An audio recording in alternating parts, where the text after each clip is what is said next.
How's it going, everyone? Welcome back to another video. This is probably like the third or fourth time I'm recording this now because I've just not been happy with what I'm saying, because this is actually a difficult video to make. I've got very conflicting thoughts. I know everyone wants to see outrage, battle cries and everything, yet there's more to this, and I decided to wait until today, more has been coming out.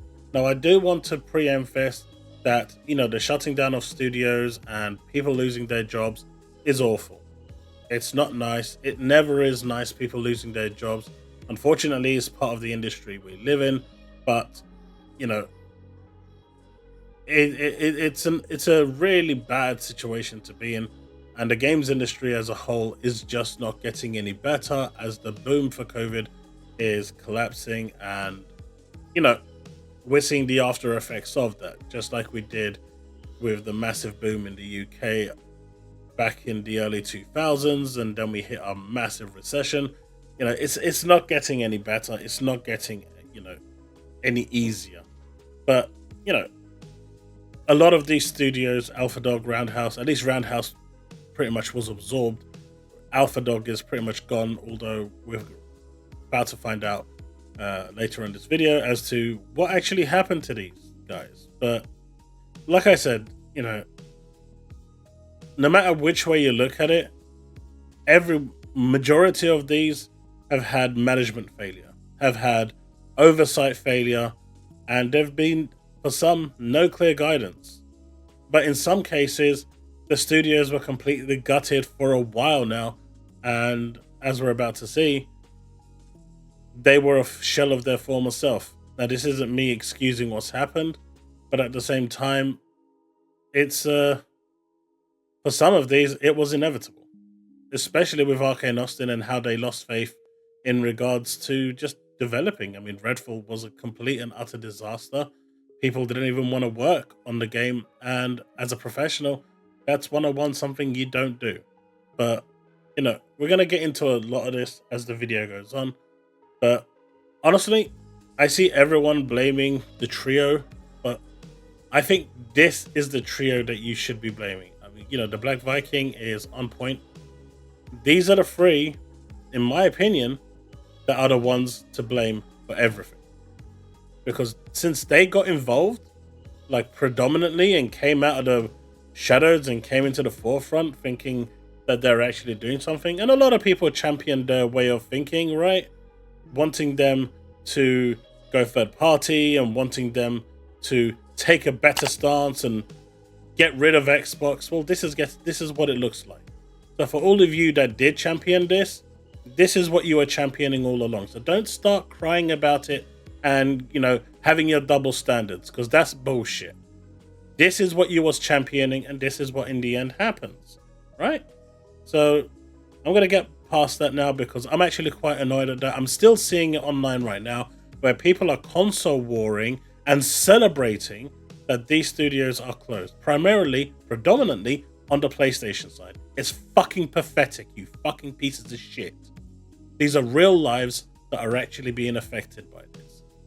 And at the end of the day, whether the studios deserved it or not is completely irrelevant. There are people in there who will always be taking collateral damage. And at the end of the day, the suits up above are never the ones affected. It's always the grunts like us who are. And as someone who has worked in the games industry, who has been made redundant in the games industry, being part of a company where it's gone into liquidation, I know how they feel. It's a shit feeling. So when I see people out there who are using this to flip-flop and actually, console war and stick points in at a time like this, you're a fucking pathetic loser. You know exactly who you are. I really don't give a shit if you want to come at me. You're a pathetic loser, and anyone that supports that sort of mentality, you're a fucking pathetic loser too. Right, now that we're past that point, I wanted to talk about this. Now, obviously, a lot of people are calling out Jez for this when, he said in 223, what exactly determines success for an Xbox game these days? Hi-Fi Rush, as far as I know, has no physical version, no marketing, no multiplayer. If Xbox is pressuring Zenimax to deliver sales of its games, but, maybe it shouldn't put so much emphasis on Xbox Game Pass. What's the goal here? And this is in regards to the metrics that Aaron Greenberg was talking about. Now, he also tweeted this. I tweeted this in response to Jeff Scrubb's report that Hi-Fi Rush hadn't met expectations for Microsoft. And a lot of people were going after Jez at the time and Grubb, basically saying because Aaron Greenberg said it was a monumental success, they were chatting rubbish. Now, what we don't know is when Aaron Greenberg said it met all key metrics, what are those key metrics and expectations? If the expectation for the game was 0, then it would have met 0 because it doesn't have to do anything. What are the key metrics? No one knows. Everyone is speculating, but no one actually knows. Hi-Fi Rush did not sell. It didn't sell many copies, whether it's on PlayStation, whether it's on Xbox, or whether it's on PC Steam. It just didn't sell. And it going to PlayStation, as we now know, was the last Hail Mary to try and save Tango. And it just didn't work. Last year, I was angry that Microsoft doesn't offer a clear picture as to what determines success for a game in the Xbox Game Pass era. And honestly, I've said this multiple times as well. Why don't we get numbers? Why don't we get statistics? The only reason you don't post statistics is because they're shit. And as we're seeing from both sides, especially when it comes to, subscription numbers, no one is reporting them anymore. Why? Because they're not growing and they don't want to look like a failure. Microsoft downplayed the report, calling Hi-Fi Rush a breakout hit that hit their metrics. Tango was rewarded with studio closure. I've also heard from Xbox devs that they feel unsupported and also don't have a clear picture on what constitutes success either. I'm not surprised because at this point I don't even think Microsoft knows what constitutes success when it comes to key metrics. What are the metrics? Is it just MAUs or does sales come into it? If sales come into it, why aren't they singing the praises of them selling 5 million copies? Clearly they didn't sell that many. So what metrics is Aaron Greenberg or Xbox talking about? This isn't it, fellas. This isn't it. The phrase flying blind has been used to me in the past, a while ago admittedly, with regards to hitting sales targets in an Xbox Game Pass era. Microsoft has a big PR problem externally when it comes to faith in the brand, because every time they go to do something positive, they shoot themselves in the foot and take 7 steps back. They just do not know how to do anything advertising-wise, PR-wise, or just messaging. For a company that it has a market cap of 3 trillion, they do have a bunch of bellends working there who simply shouldn't be working there because they don't know how to do their job.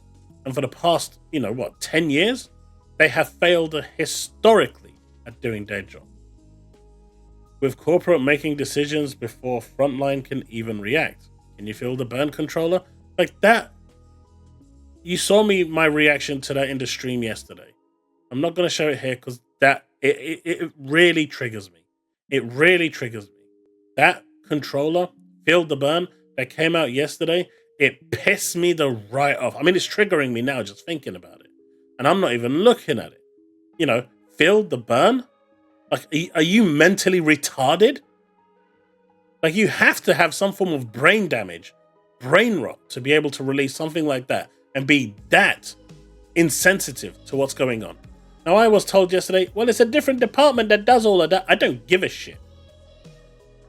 They should be fully in sync with what they're doing. They're not some kind of McDonald's that is just running random and doing stuff. Even McDonald's is more organized than Microsoft Xbox at this point. So let's not go there, yeah? Let's not go there, because that is not the excuse. That is not the way you downplay this. But also, and more importantly, a big PR issue internally. If I was in a smaller team at Xbox not working on a black hole game or a billion-dollar franchise, Matt Booty likes to refer to during internal QA, would you feel valued? Would you feel trust? Now, the big problem is Hellblade 2. What is the metric for success? It's not coming out physically, so sales are going to be impacted by this.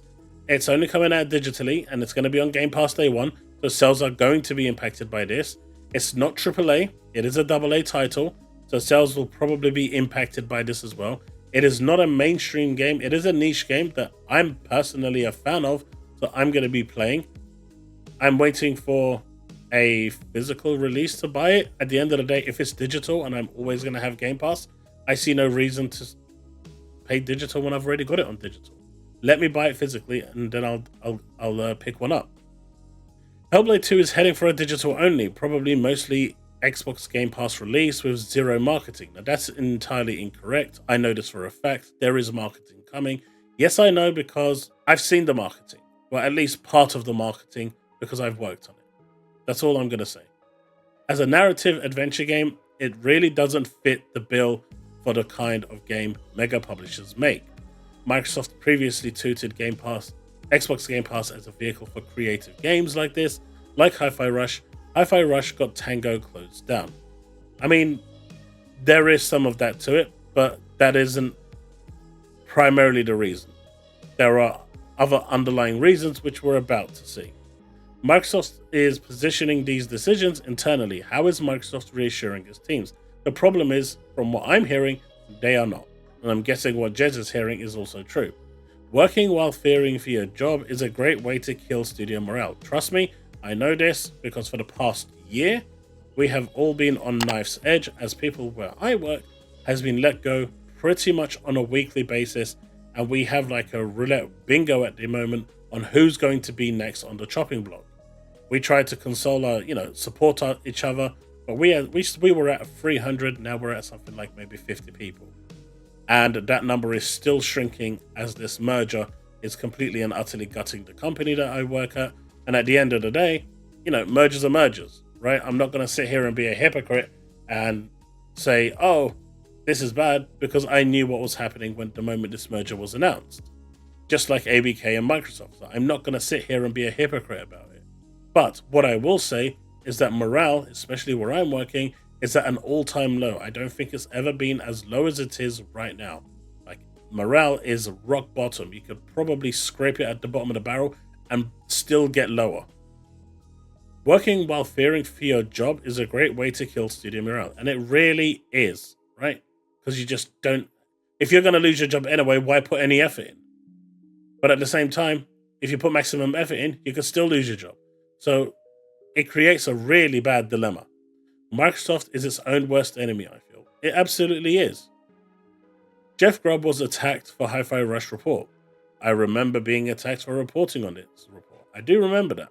Because at the end of the day, Aaron Greenberg came out and said it was a, standout success. It was amazing and they were overly happy with it. But clearly, all of that was lies too.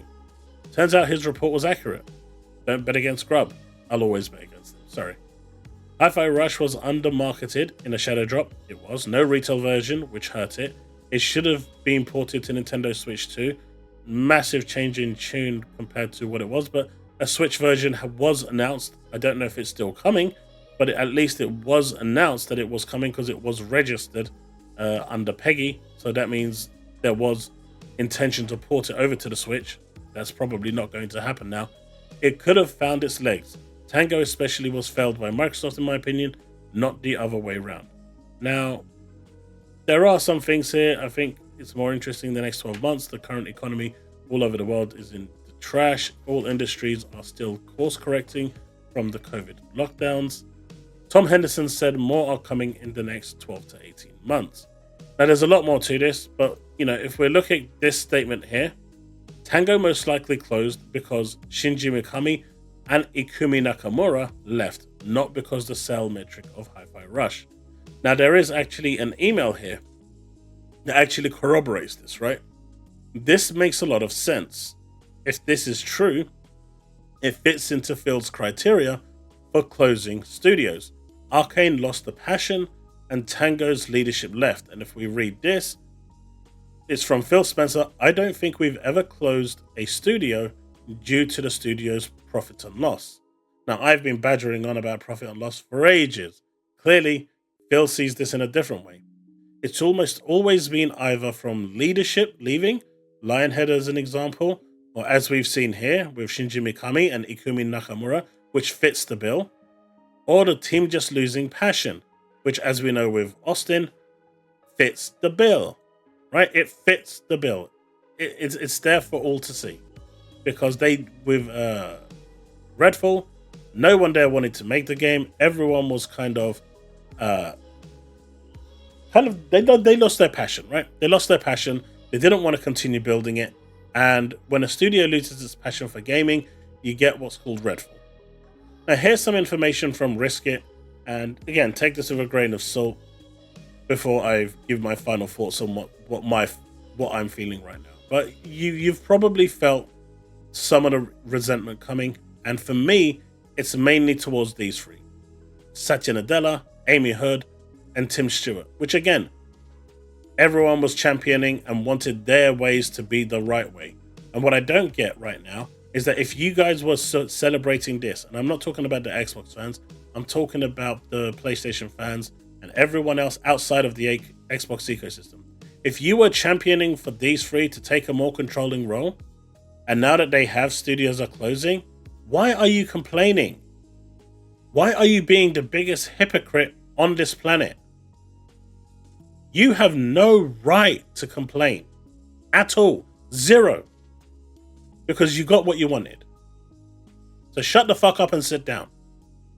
Anyway, Risk It says, heard some news coming out of Xbox's Bethesda. Now he does have people, he knows people in Bethesda. That much I do know for a fact. AlphaDog didn't have anything pan out after acquisition. Opinion likely ABK covers mobile. So basically they probably had some prototypes that really didn't matter to anything. In the end, they were just burning money, and it wasn't doing anything after Mighty Doom, which in itself was not successful. Their later stuff just didn't work out. So as much as you want to keep the studio open, if nothing is working, eventually they will go. Roundhouse was providing support and basically got folded into Zenimax Online Services. So outside of a few places here, that's going to be made redundant due to overlapping roles, probably like finance and head of company. The rest of the staff, especially the developers, are going to be safe. Arkane Studios were given 1 year to turn Redfall around, says Arkane Studios, this is Austin. Apparently they were given 1 year to turn Redfall around by Satya. Again, this is why I say that these three are the key people, behind all of this. Not the three that you're going for, although they do have answers that they do need to be responsible for. But at the end of the day, they didn't do that. They did fix the game. I'm enjoying the game, for example. I don't care what other people feel. You haven't played it if you're saying that. In multiplayer, it is still a fun game to play. And every so often we jump into it on a Saturday night and we still play it. But they didn't do it. And from what I've heard, as of the point where they were asked to put the tools to down tools, they were working on an offline mode. And that's a shame, because the offline mode, which was supposed to be coming, would have been great. Especially in a game like this, at least it would have preserved the game. So if Microsoft, you ever watch this, at the very least, complete the offline mode. At least a few people that are playing it will appreciate it. But I don't see that happening now with them gone. Now, Tango, he says, details are sketchy as contact is not in Japan. But yes, Shinji Mikami leaving the studio was partly the issue, but they wanted to use Tango as a support studio to support other Japanese development.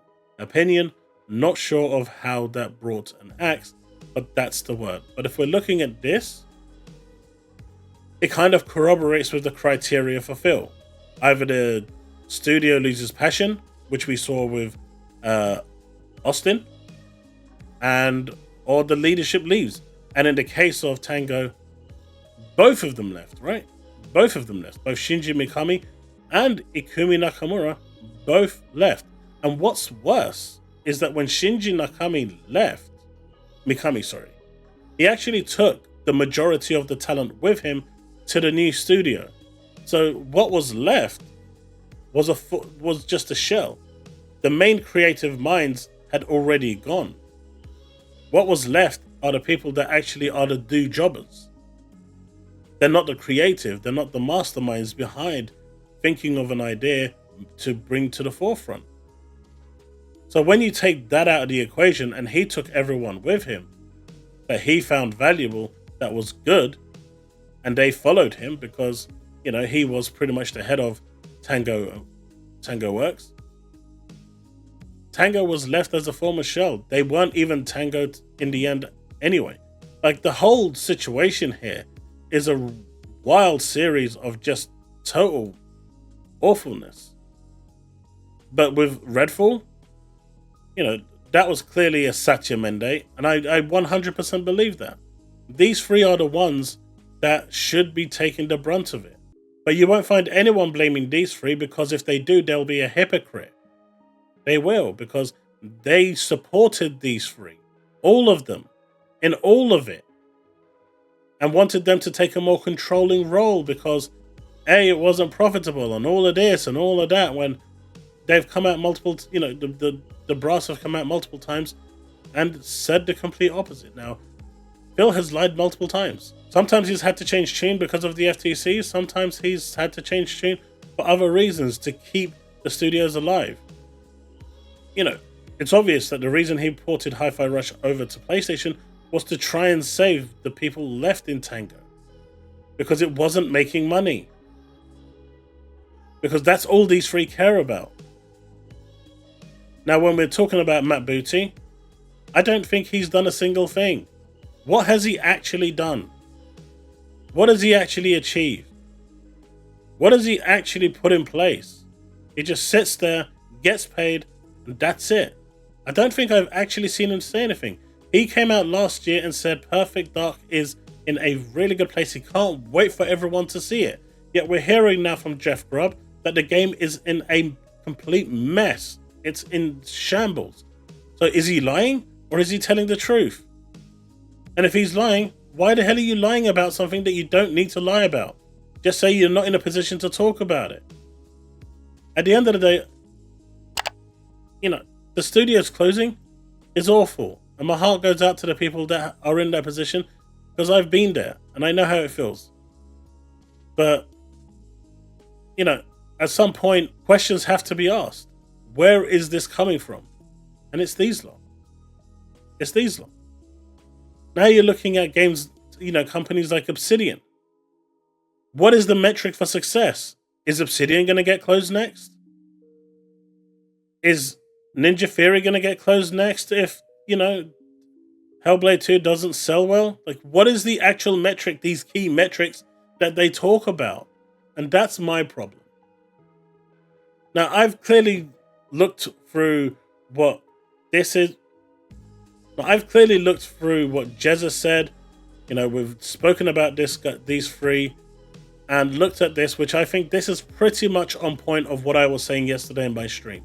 The only thing that I wasn't 100% sure about was this over here, but it does seem that Sacci and Adela did have a key role to play in this. And quite honestly, if you're not going to put your heart and soul into your job, and then you expect to still keep a job, well, you'll find out the harsh way that you won't do that. And I've seen that firsthand where I work, where people have tried to coast, especially when people were losing their jobs left, right, and center, and they were next on the chopping block. It's a shame, but people are blaming Redfall on Xbox, and that's not the case. Xbox should have had more oversight, and that's on Matt Booty. But Zenimax was still in charge of this, and Zenimax were the ones that orchestrated the change from a co-op based game to a live service game, which ultimately failed. Because they wanted another live service.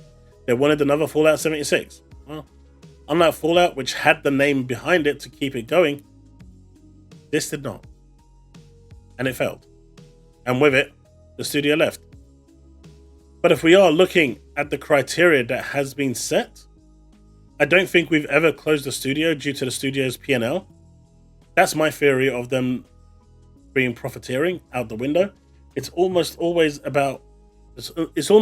been either from leadership leaving, which matches what happened with Tango and Gameworks, Shinji Mikami and Ikumi Nakamura, or the team just losing passion, as Ensemble did when they closed them down. And that matches perfectly with Arkane Studios, because they had zero passion at some point for that game. They wanted to cancel the game. They didn't want to work on it. But Zenimax Zenimax Online Services CEO, forced them to do it. So what were they supposed to do in the end? But at the end of the day, you're getting paid to do a job, you should do it. At a time like this, no one is safe right now. who's next? Microsoft now has to come out and talk about what these key metrics are. What is it? What did they define on? The number of Game Pass subscriptions the game brings in? The number of MAUs it brings in? If the game has no microtransactions, I'll be honest with you, it can have 10 million players. If it's not bringing in any new players, that MAU, it means absolutely nothing, right? Because if there's no microtransactions, there's nothing to leverage that 10 million player base. That 10 million players, because microtransactions is the whole carrot for a game based with high MAUs, monthly active users. So if the games don't have microtransactions, honestly, the MAUs is as useless as anything, because you're not leveraging them in any shape or way. And if the game isn't bringing in new Game Pass subscriptions, it's clearly not excelling in that fashion. And if it's not selling because people are playing it on Game Pass, and you've got 35 million people playing it day one on Game Pass, then where are you actually? What is the key metrics here? What is the expectations here? What is it that you're relying on here? Anyway, I think that about covers my thoughts and feelings on this. Now, people are going to say that, I'm now defending Xbox, and I think I've made that perfectly clear in this that I'm not. People are going to say I'm defending Phil Spencer. Primarily, I'm not defending him, but I'm not also overly criticizing him or Sarah Bond, because my personal belief is that these three are the ones that are at fault. These three are the ones that are causing these studios to go bye-bye, making those decisions. These three understand nothing about video games. My dude came out saying, if you want us to compete, let us compete. And the first thing he's doing is sending Xbox down to the ground. My dude over here, backing him up and doing everything they can in trying to make Xbox not compete. And she's obviously the underling. So, I don't know. You let me know what you think in the comment section below. This isn't an Xbox hate video. I really want this whole mess to just, I wish it didn't happen. I wish it didn't happen. But I'm seeing a lot of hate directed towards the current trio. And maybe Matt Booty does deserve it. Because honestly, I haven't seen him do anything that's actually been positive ever. It's his responsibility to make sure these studios are working correctly. And even that has been failed. And as we saw Phil Spencer come out after the Redfall debacle and make that really stupid complaint that if we released an 11 out of 10 game, people wouldn't buy a console. Yes, they bloody would. Maybe not the first one, maybe not the second one, but you release 3-4 bangers back to back and people will buy your console. People will turn around and start going, you know what, that's actually pretty good. But the messaging from Camp Xbox is this now. You've got a bunch of games that have gone over for only. Phil Spencer said, never say never for anything else going through. In the business update, he turned around and said, this isn't a promise. This isn't me saying that there's going to be more. It's just this 4 and nothing else. Don't have any expectations. 5 minutes later, he turned around and said, well, never say never. That's the industry we live in. So, which is it? And then you've got these guys over here who basically want all the money.